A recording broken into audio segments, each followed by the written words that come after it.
What's going on, everybody? Welcome back to Knives of the Round Table. My name is Marco, and today we're going to be talking about the Kizer Mini Sheepdog. Now, you might be wondering, haven't we seen this one before? And kind of, sort of, right? Because not too long ago, I did the review of the Kizer Sheepdog of the regular version. But when Kizer came up with this version in 10V, and I will show you here, you see right there in the corner, 10V. So when they came up with a 10V blade on a budget knife, I just had to jump on both versions. And in the case of the regular Sheepdog, I got the flipper tab version of the knife, and in the case of the little one, I got the thumb hole version of the knife. So we're going to be reviewing the little one, and I'm going to be comparing to the large one here quite a bit, just in case you want to kind of compare and contrast which one of these two knives you would prefer to carry or to have in your personal collection, or if you want to have both. But let me give you a little bit of a tour of the knife. So what we have is this sheep's foot 10V blade, and I'm gonna say this a lot. There's a lot of value in this because you will not find, I think there's a Parrot 2 that has a 10V blade, and other than that, you don't find a whole heck of a lot of knives with 10V steel. Okay, especially not at the prices. You know, this is sub $100. I think this is something like $80, $75 or something like that. So what you have is this sheep's foot blade that they have kind of DLC coated. I prefer my blades non-coated, but this is the only version of the knife that they make. We have micarta scales on a liner lock with a deep carry pocket clip. And again, this is made by Kizer. What you have here is a small, so this is a fairly small knife, a little under 2 3/4 inch blade. Very, very, very small knife. So let me give you some size comparisons here. So here it is against the Parrot 3 and against the Parrot 2. So what you see here, it's a very small knife. You know, it's much smaller than even the Parrot 3, which is already not a huge knife. Full-size handle, but a smaller blade.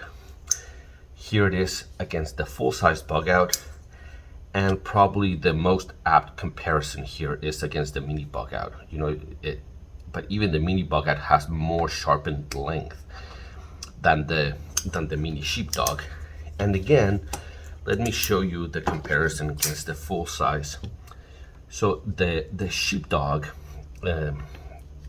there's been several iterations of the sheepdog, and the previous versions have the mini, the regular, and then there's even an XL version, which is kind of a monster, because if you see the full-size version of the knife, it is already over 3 1/4 inch blade. I wear large gloves, and you see this is a full-size knife. If I compare that large one, if we do this, right, you see it's not a small knife. It's especially with the taller blade, it looks a little bit more massive.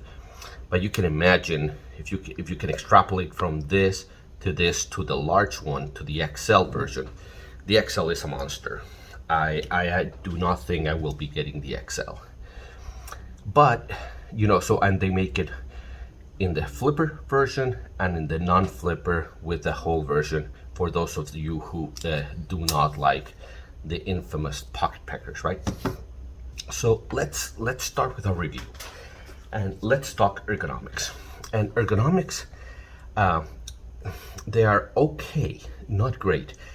I wear large gloves, and in my large hand, it's a 3-finger knife. Okay, my fourth finger just kind of gets back here and kind of locks the knife in place.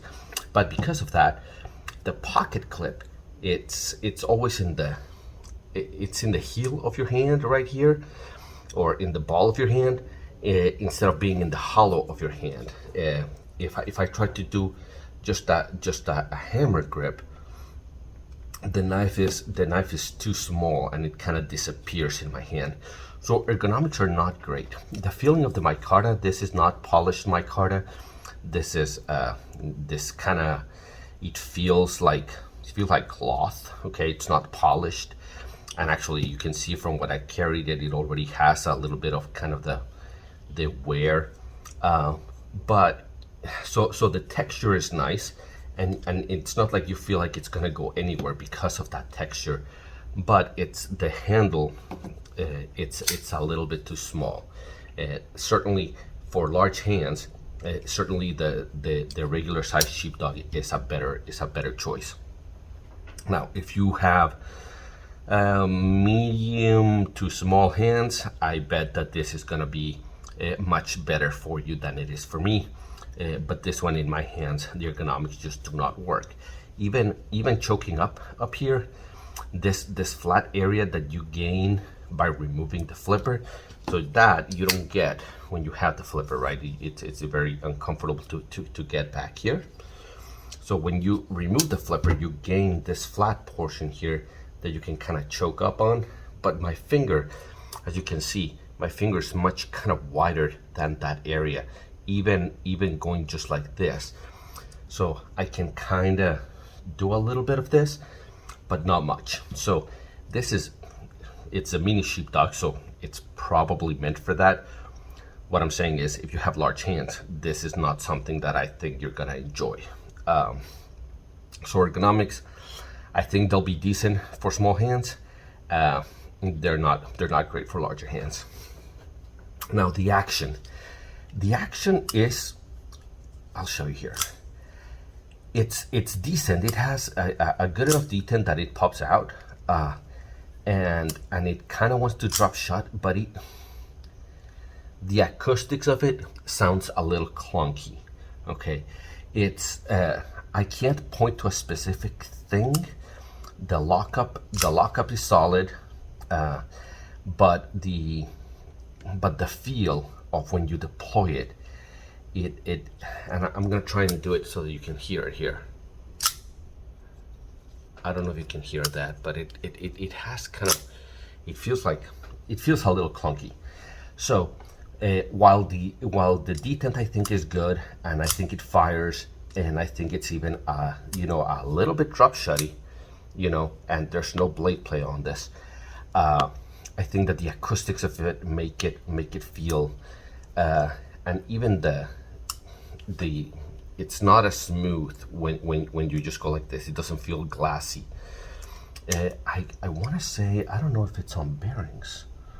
No, I think it's it could be. I'm not sure. I'll check, and if it's not on bearings, I'll let you know. But it feels on bearings just because it's a small blade and you get that. But so the motion feels good, but the acoustics of it feels meh. So I'm gonna call the action just a middle of the road kind of a thing. The action on the paramilitary certainly feels a lot better. Where it drops shut completely, and where it deploys a little bit more reliably, and you've got better acoustics. This one, the sound of it just sounds a little clunky. Now cutting, I think cutting is where this one shines a little bit, because the sheep's foot blade, it excels at kind of utility cuts, because you gain that point that is a lot closer to the medium that you're gonna cut, right?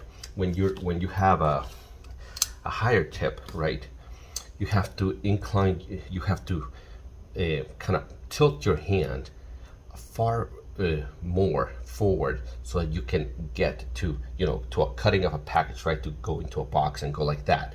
You have to deep much further to get that point to pierce. With these, it's much smaller, and because of this kind of in a pinch grip right here, that's where you can cut a lot. So utility cuts, shallow cuts, cutting something on a board, leather on a board, cardboard on a board, those kinds of things. I think this one works very, very well for those kinds of things. Opening packages, this is excellent for that kind of thing. It's let me show you the blade stock here compared to the. So hopefully you can see. So the Para 3, it's much thicker. Let me show you against the bug out here. Hopefully you can tell. The blade stock is in the neighborhood of the bug out. Now the bug out, what it has is it's almost a full flat grind on the bug out. There's a little bit of a flat up here, but for the most part, from about right here to down here, it's a flat grind. Now this one it's about the same blade stock, but the flat carries, even though it's a taller blade, the flat carries a further down. So because it carries further down, the bug out's still gonna be a little bit of a better slicer. Now this is a decent slicer, a slicer. It's a decent slicer, and I would put it kind of on par with a Para 3 as far as slicing goes. So which is very good. It's a decent slicer, but it's a bit small for kind of harder tasks. You're not going to be able to kind of bear down on this and push through stuff. I think you might not even want to do it with the large one, just because they don't feel as solid. I'm sure they're fine, but they just don't feel as solid. So I would say that cutting is fairly decent, and if you have a 10V blade, the edge retention on this thing, it's probably going to be very good. I haven't used it long enough for me to be able to measure or to evaluate how good the edge retention is on this. But if you follow kind of knife steel nerds and those guys, if you see any of the tests, you know that 10V is just amongst the best for edge retention. So let's talk about fit and finish. And fit and finish is,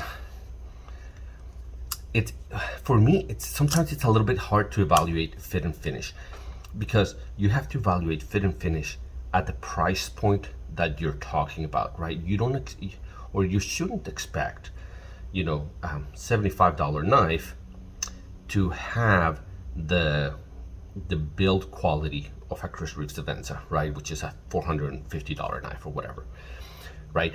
So I would say that the fit and finish on this knife is on par with its price, but what you get on a 10V blade is tremendous value at this price point.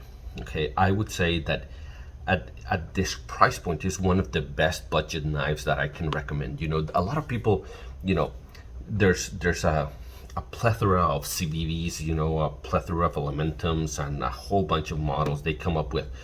It just seems like they vary the blade just a tiny little bit and it becomes a new model.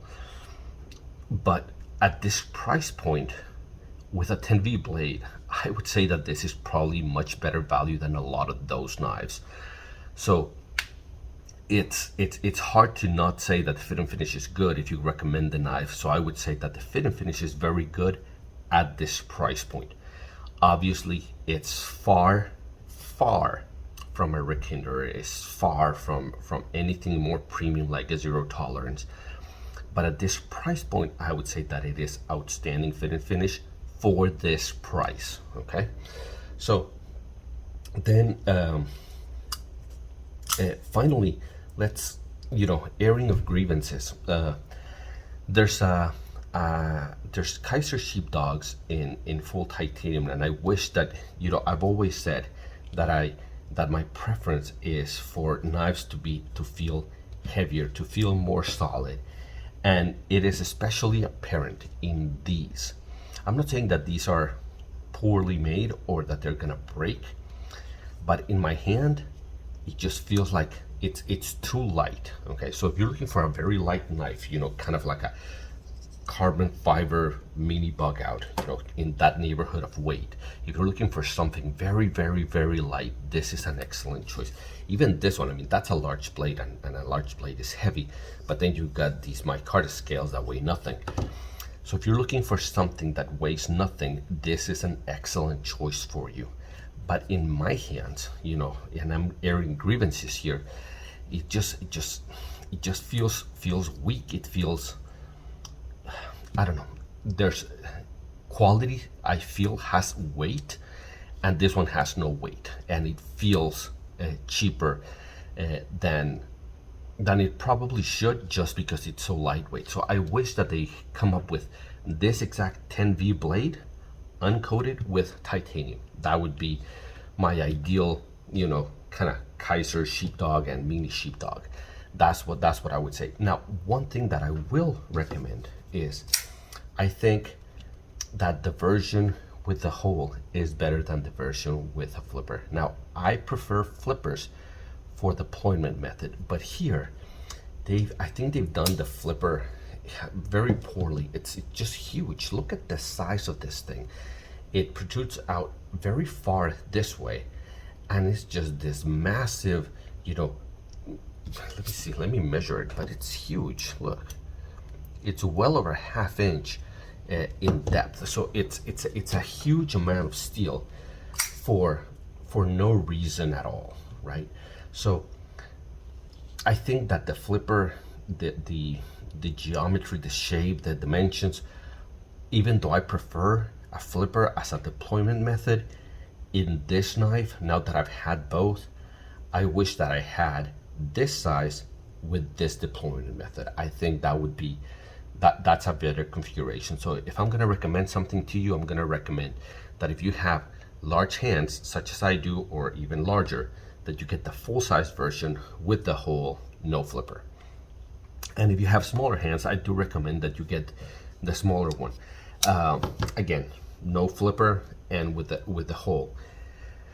I would say that if you're looking for a high quality steel at a budget price, there's not many options that I can think that are better than this. At this price point, you'd be very, very hard pressed, and actually more than hard pressed, if you have one that it's kind of similar to this quality steel along this price point, please let me know in the comments below. I'm always looking to find those things that you see. It almost feels like a mistake, right? Are they really doing 10V on this, on a budget knife? Really? I mean, what you see a lot is you see, if they wanted to kind of go with a kind of name steel, they'll do like a 154 CM, right? That's fairly common. Or they'll do a Damascus blade, but it's not damaged steel, just some crap that they combined two crap steels together.